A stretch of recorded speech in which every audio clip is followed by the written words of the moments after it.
Assalamualaikum warahmatullahi wabarakatuh. Kembali kita berjumpa pada mata kuliah kebijakan ekonomi dalam bangunan. Topik kita pada kesempatan ini adalah tentang kebijakan nilai tukar. Jadi topik ini berkaitan dengan pilihan strategi industrialisasi substitusi impor yang dilakukan oleh negara-negara berkembang. Sebagaimana yang sudah kita sampaikan pada materi sebelumnya, bahwa kebijakan proteksi itu tidak lantas kemudian ketergantungan perekonomian negara berkembang atas barang-barang impor dari negara-negara maju itu kemudian menurun, tapi justru dalam beberapa kasus permintaan impor barang-barang modal, bahan-bahan penolong itu justru meningkat untuk memenuhi industri substitusi impor itu. Sehingga dalam hal ini menjadi sebuah dilema bagi negara-negara berkembang. Kalau tetap konsisten ingin mengembangkan industri substitusi impor, maka ya kebutuhan barang-barang impor untuk industri tersebut juga harus disupport dengan baik.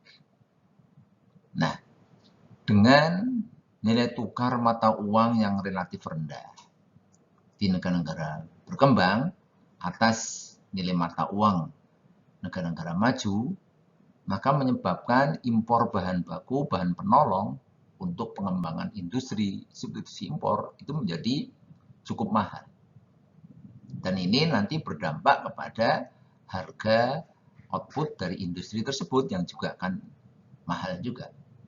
Sehingga yang dilakukan oleh negara-negara berkembang adalah bagaimana mengendalikan nilai tukar mata uang tersebut.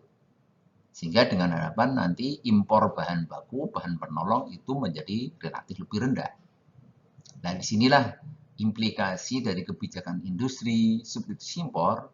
Negara-negara berkembang terpaksa juga harus melakukan kebijakan pengendalian nilai mata uang atau kurs agar supaya kebutuhan impor barang-barang modal, bahan-bahan baku ya untuk industri tersebut juga relatif menjadi lebih murah.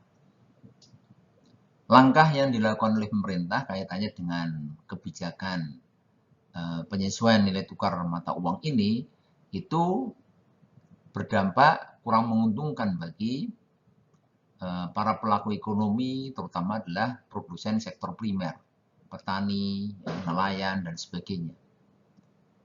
Yang itu merupakan produk andalan ekspor negara berkembang. Apa sebabnya?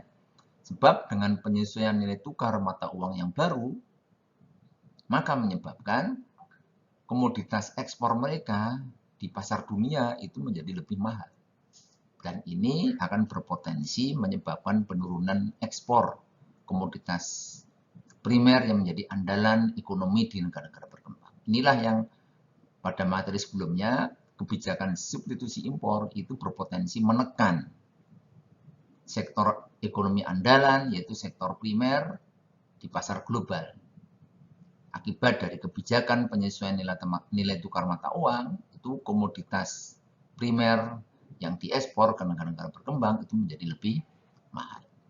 Baik, pada kesempatan ini kita akan menjelaskan bagaimana pengendalian nilai tukar mata uang yang dilakukan oleh pemerintah agar supaya kebutuhan bahan-bahan penolong yang diimpor itu menjadi lebih murah melalui penyesuaian nilai mata uang.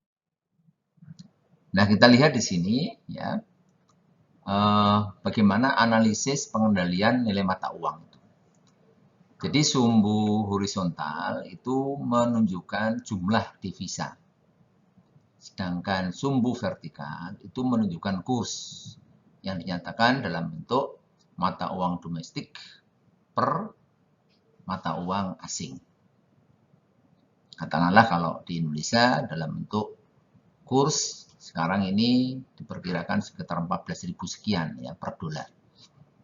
Jadi kurs mata uang itu ditentukan oleh perpotongan antara permintaan devisa. Kalau kasusnya dolar ya permintaan dolar Amerika atas penawaran devisa, ya, penawaran mata uang dolar. Apa faktor-faktor yang mempengaruhi permintaan mata uang asing? Yaitu ditentukan oleh satu, tentang kebutuhan impor. Artinya semakin tinggi impor barang-barang satu negara dari negara lain, maka kebutuhan devisa itu akan menjadi semakin tinggi. Dan sebaliknya. Kemudian yang kedua, yang menentukan permintaan mata uang asing adalah kebutuhan untuk membayar hutang yang sudah jatuh tempo. Jadi hutang pada saat sudah jatuh tempo maka segera harus dilunasi. Nah, pada saat itulah kebutuhan permintaan akan dolar, akan mata uang asing itu akan meningkat. Kemudian yang ketiga adalah perilaku spekulasi. Ya, inilah yang kalau dalam ekonomi Islam ini adalah satu hal yang dilarang ya dalam agama. Karena apa? Karena akan menyebabkan ketidakstabilan ekonomi. Jadi perilaku para spekulan dalam bentuk mereka menjual belikan mata uang.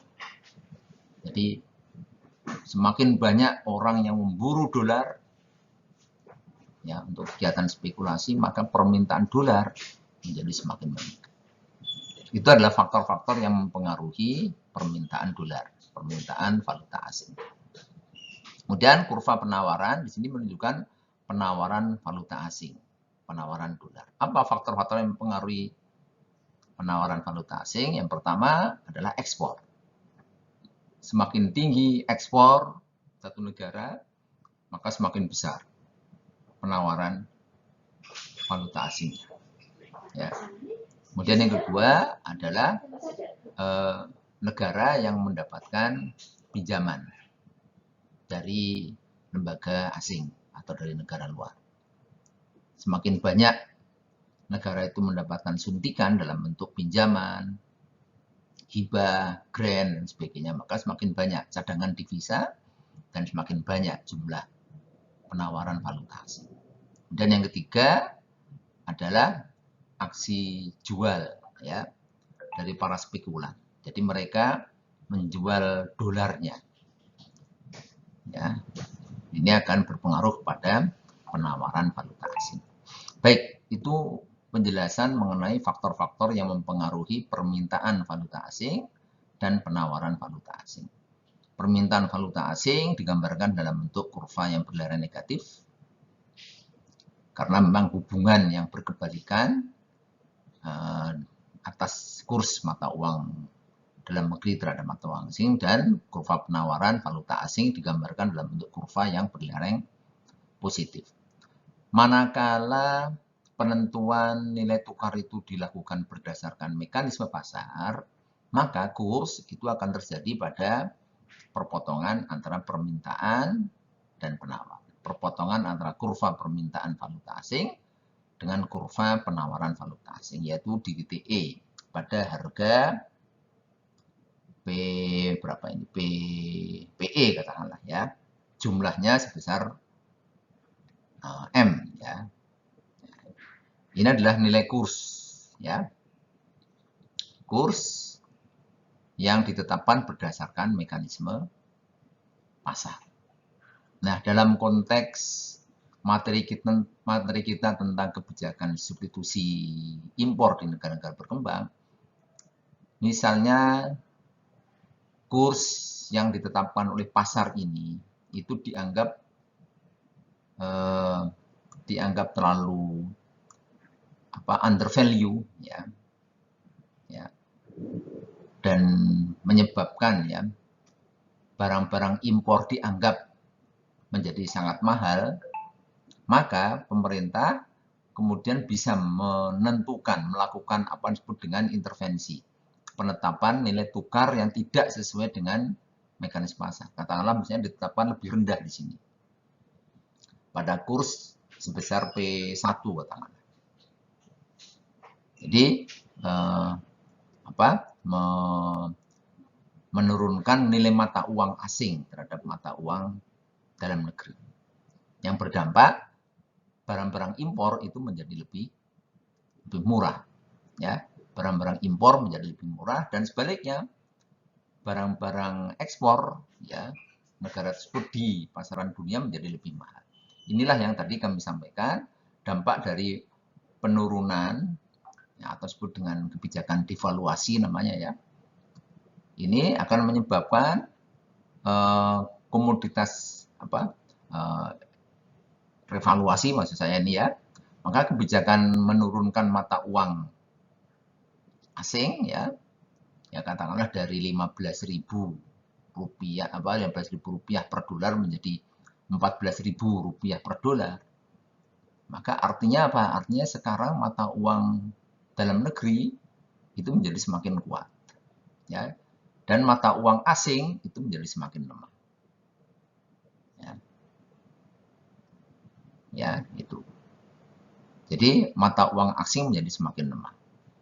Nah, penentuan mata uang asing yang menjadi lebih rendah itu menyebabkan apa? Menyebabkan jumlah permintaan terhadap dolar itu menjadi melebihi daripada jumlah dolar yang ada di pasaran. Ya, terhadap dolar yang ada di pasaran. Jadi ada kelebihan permintaan, ya katakanlah dari M1 ke M2 ini. Dari M1 ke M2. Jadi kalau misalnya pemerintah konsisten bahwa nilai kurs itu tetap di P1 katakanlah, maka ini tugas pemerintah untuk bagaimana menutup kekurangan ini, kelebihan permintaan ini. Ya, dalam bentuk apa misalnya? Nah, pemerintah misalnya dengan cara dia mengeluarkan cadangan devisanya. Nah, inilah salah satu ongkos yang harus ditanggung oleh pemerintah kalau ingin kursnya itu relatif lebih rendah di sini. Ya, jadi pemerintah harus menggelontorkan cadangan devisa besarnya. Atau pilihan yang lain adalah minta bantuan ke lembaga donor asing, ya, IMF atau Bank Dunia, untuk bisa menutup kekurangan devisa ini, agar supaya kurs tetap terjaga di sini. Ya, nah itu. Ini pilihan yang kedua. Atau pilihan yang ketiga, tetap sebesar ini, artinya apa? Artinya jumlah devisa yang ada di pasar itu ditetapkan sebesar M1 ini. Nah, tentu saja di sini pemerintah bisa melakukan apa yang disebut dengan penjatahan. Jadi, penjatahan atas devisa yang jumlahnya terbatas ini. Sementara permintaannya cukup tinggi di sini, ya, sebesar M2 di sini. Nah, caranya gimana pemerintah? Ya, membagi jumlah devisa yang terbatas, sementara permintaannya cukup banyak. Nah, misalnya pemerintah dengan melakukan seleksi di sini. Nah, disinilah ya pemerintah bisa menetapkan kriteria tertentu kepada mereka yang berhak mendapatkan devisa yang diberikan oleh pemerintah pada tingkat harga. Disinilah yang berpotensi menimbulkan praktek korupsi, ya, pada pihak-pihak yang terkait kaitannya dengan masalah kebijakan perdagangan di sini. Siapa yang berhak mendapatkan fasilitas, yang mendapatkan insentif devisa, ya, untuk bisa mengimpor bahan-bahan penolong, ya, perusahaan A, perusahaan B, perusahaan C. Nah, maka di sana besar kemungkinan akan terjadi praktek suap menyuap, ya, untuk bisa mendapatkan cadangan devisa yang relatif terbatas, sementara mereka yang mengajukan pinjaman fasilitas itu cukup banyak. Nah, sehingga di situ terjadi jual beli, ya, dan penyalahgunaan fasilitas, ya. Inilah salah satu dampak yang ditimbulkan dari kebijakan pengawasan devisa. Nah, demikian ya materi kita pada kesempatan ini. Mudah-mudahan ada manfaatnya. Terima kasih. Wassalamualaikum warahmatullahi wabarakatuh.